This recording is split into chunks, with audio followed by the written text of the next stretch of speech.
Hey everybody, welcome to the latest edition of Take 5. Now, today I want to talk to you about conflicts of interest.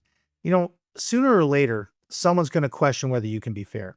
Maybe it's a complainant who learns your firm has worked for the organization before. Maybe it's a respondent who doesn't like where the evidence is heading.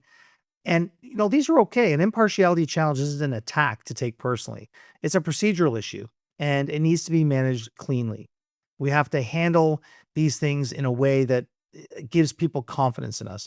Handling them badly and parties really are given a reason to discredit our whole report. Handle it well and you actually strengthen the integrity of the process. So I'm going to go through a few steps you can take to help you in this situation. First, as I've kind of alluded to already, don't get defensive. Treat it as a legitimate question. The instinct is to feel insulted and to rush to reassure or resist that there's any kind of issue with your impartiality. A challenge to impartiality is about fairness. It's about fairness of the process, and the parties are entitled to raise it. So acknowledge it calmly. Do it in writing and signal that you take it seriously. Your tone here matters as much as your answer. If you're defensive, it reads really as something to hide. Treating the question as reasonable is in itself evidence that you're approaching the file with an open mind. Another thing you can do, separate actual bias from a reasonable apprehension of bias. So what do I mean by that? The distinction here that really resolves most of these challenges is that actual bias is really kind of rare and hard to prove. The real test is the apprehension of bias. Would a reasonable person, a reasonably informed person, looking at the situation realistically, think you might not decide the matter fairly? You're not defending whether you are biased. You're addressing whether a fair-minded observer would reasonably worry that you might be. So name that standard out loud.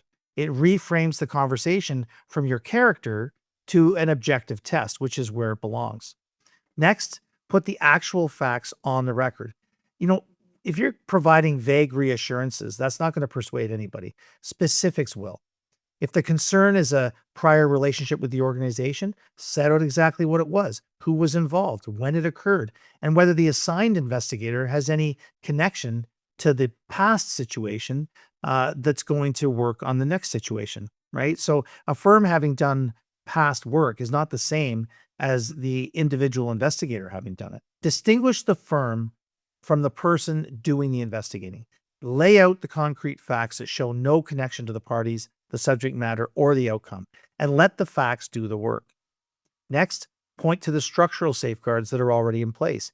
Your impartiality is not just a promise, right? It should be built into how you do the work. So walk through the safeguards. You have no stake in the outcome. You're applying the same standard of proof to both sides.